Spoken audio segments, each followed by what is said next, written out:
Hi, and welcome to a Crystal Commerce training video. This is Paul Martin here, and with the launch of Admin2 next week, I wanted to make a little video here and show you guys some of the new features we're adding to the inventory page. Now, this is our test admin, where we have Admin2 on our staging server currently. And one of the first things, which you may have seen before in our previous demonstrations, but I'll just point it real quick, is the menu bar is now over here on the left side of the screen. It can be shortened, and you get these fly-up menus here, and it can also be completely hidden. And then we can just bring it back here. So just showing you that real quick in case you hadn't seen it before. But for now, let's go ahead and go to our new improved inventory page. And there's some cool new features here that I wanted to showcase for you guys so you're ready for the launch. The first is something as simple as selecting a category. So if we go here and select magic singles from our category list, we can see now we have the filters under here for all the descriptors, as well as the variant filters, which would be like condition and language. And one thing that you may or may not have noticed is by selecting this magic singles parent category, we've also selected the product type automatically. If we go to our current system, or the older version, if we select magic singles, it doesn't automatically select the product type because we're selecting a parent category. So the logic on the current version is that selecting a parent category doesn't select the product type automatically. We would have to do that manually here to get the descriptors to show up. Now if we select a bottom level category, destination category, then we do get the descriptors. But here we made it so that it'll automatically select the product type for a parent category if you have it selected, so it'll be a little less confusing. The other kind of neat thing here, if we expand this, is we can see that all of these subcategories have automatically been selected when we clicked on magic singles. This means you can easily deselect categories if you want to maybe do a search or batch update for all categories under a parent, except for a few. Like let's say we wanted to do all magic singles except for like the original alpha, beta, and unlimited sets. Well, now we can uncheck these, and we can see that core sets went from a check mark to a dash here, indicating that a partial amount of the subcategories are selected, and the same is true for magic singles. So now we have all of magic singles selected except for alpha, beta, and unlimited. Before, what you would have to do is you would have to go through and manually check the box for every block category and then every subcategory under core sets, which was pretty time consuming. So this should save you some time if you're ever in a situation where you want to select all categories but exclude a few. We also have the batch update section, which is over here on the right. And we have basically the same options that you did before. One of the main differences is currently we have this advanced products section. So we have products and advanced products.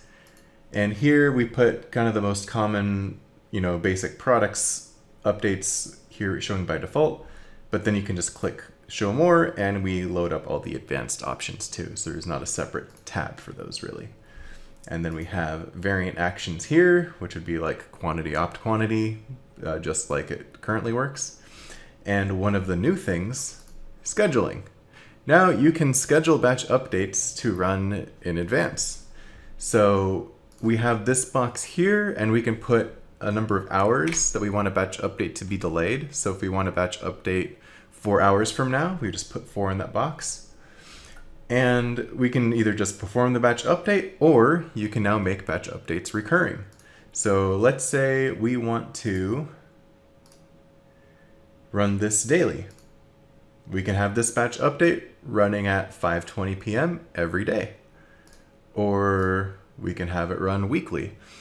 And if we use this feature here, it'll create this batch update and it'll run it every day in the future. So if you know you have batch updates that you run regularly that you're currently like going in and having to remember to perform the batch update every day or every week, well, now you've just freed up some time to not have to worry about that anymore. And yeah, really glad that we could bring this feature to you guys. I know we've had a lot of people asking for like automated batch updates or scheduled batch updates, and they're part of Admin2. Now let's look at some of the other filters here, because this is a little bit different.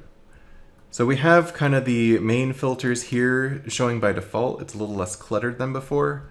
We still have some more of the other options here if we just click on show more filters. So we have filtering by tag, MSRP, sales or buy list orders in the past however many days, wish list amounts, manufacturer SKU, by price. These are all things that we currently have. They're just, some of them are just under this menu now. Let's do a search here for something that we have in stock. And we can actually look at managing quantities, opt quantities, prices, things like that. So here we go. We have our product list here. And we have our condition and language filters, or it would be just condition if you don't have language. And the manage button to expand those, just like before, where we can expand the conditions, or we can select specific conditions and languages and expand just those. Alternatively, we still have these variant filters, so if we want to look at all near mint English cards, we can do that and have near mint English automatically expanded, or whatever other conditions you choose. See, we have near mint in English for all of these. We have quantity showing here, opt quantity, and now we have reserved quantity and infinite quantity showing on the manage screen. Before, if we do a search here, I guess we'll just do rivals of Ixalan, why not? So previously we had quantity over here, followed by the pricing rules and the use defaults box, and then opt quantity followed by the buy price rules. And so now it's a little bit different. We have quantity and opt quantity here right in the front, followed by reserved quantity, which the previous way of accessing reserved quantity was to go to edit and then go to variant info, and then you could access infinite quantity and reserved quantity. It made it kind of buried. So if you did have a reserved quantity, it wasn't easy to like actually look it up on the card. So now we have them more right in your face. We have the use defaults checkbox here, as well as your pricing percentage and price plus rules if you happen to use those. We have the buy price rules under this drop down here. And it's mainly, the main reason why this is under a drop down is to kind of save space. If you're using a screen that isn't as wide, then we wanted to take up as little real estate as possible with these options here. But we did want to have at least the price, percentage, and price plus fields here by default in case you want to be editing a lot of those and want to be able to tab through them. So those same by price options are just under this little drop down here. So we can undo the defaults and set a custom percentage or flat amount for buy prices there. All right, let's redo our search here without any variants showing, because there's another kind of cool feature here when you're just looking at products from the top level. Now we have the total quantity number is in this clickable box. So if I were to click on this, it's going to show all of the conditions I have in stock that add up to create this 21 quantity total. This is useful if you happen to have cards where maybe you have other languages in stock. For example, this Academy Drake here, we have one near mint Japanese. If we were to just look at all the English cards, we would maybe come up with one short if we were to add them all together. So if you happen to have foreign language cards in stock, this is a great way of being able to quickly see all the cards you have in stock in case maybe you forgot that you added a foreign language, or somehow by just looking at it yourself it's not adding up.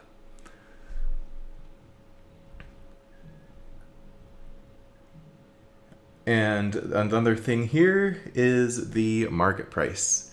So we have the same low, medium, and high market prices displaying here, but now we have just more information to show you if you hover over it. So we have the average, or the mean, the standard deviation, as well as the minimum and maximum pricing. So you can kind of see a little more of the statistics that go into creating these market prices. Another thing we have, which is a new feature and still could probably use some tweaking because it doesn't quite work for games like Yu-Gi-Oh! And Pokemon, where we include like the rarity and the card number in the name, at least as far as TCG Player goes. But we have these links to see products on other sales channels. So if we go to TCG Player, it'll do a search for that card name. So Rumors of My Death, we can see it on TCG Player. It does the same thing for eBay. It'll do a search for that card name. And then Amazon, it will take you to the direct ASIN link, because we have the ASIN inside the product edit window, which we can go over now actually. So here we have the new improved product edit screen. It's a lot cleaner than before. We don't really have any overlap of fields, which is something that could happen in the old version of the admin. So we have the evergreen descriptors here of brand, ASIN, a manufacturer SKU, etc., as well as your tags here, and any special rules like in-store sale only. And then you can also expand the descriptor list to view the more product type specific descriptors, like in Magic's case, card number, card text, color, all of those. And of course we have the product description, WYSIWYG editor here just like before. One thing new, which will be useful if you do custom products, or if maybe you have like graded cards, or just whatever reason you might have for wanting to have multiple pictures for a product. We have add photos here to upload the picture, and you can upload multiple pictures at once now. So if we were to go here, let me take a look. We can select multiple pictures. Oh, I'm holding down Shift instead of Control. There we go. We can select multiple pictures and open all of them.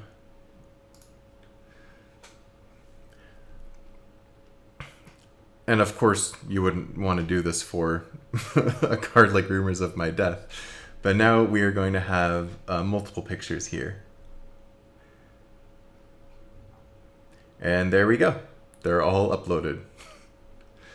So we have our nice peanut butter jelly sandwiches and Starcadia Quest images here. Just finding what I had randomly saved on my computer. Yeah, the other thing is we have the main fuzzy search up here for searching for products, and that is persistent across all your pages.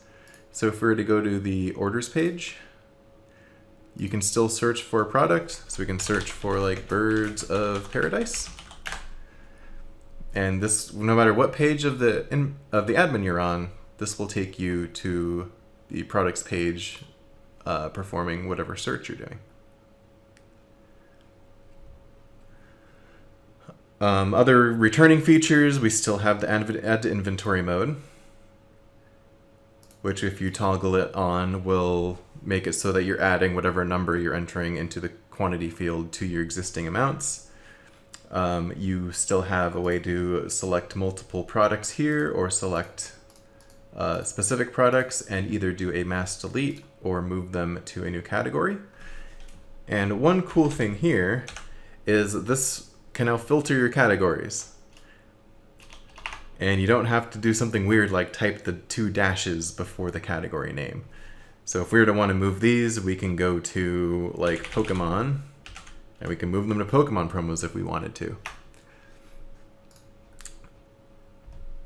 The product type filter also you can type in as well to quickly find whatever product type you're looking for. So if we start typing in Magic Singles, now we can easily find our Magic Singles product type instead of having to scroll through the whole list. So there's another kind of quality of life change that we've made. And yeah, that pretty much covers it for the new features on the inventory page. Hopefully you found this helpful, and we look forward to any great feedback you have, and we look forward to getting this live to you guys. We've been working hard on Admin2, and really think you're going to like some of the new stuff we have. So thanks for watching, and we'll talk to you soon.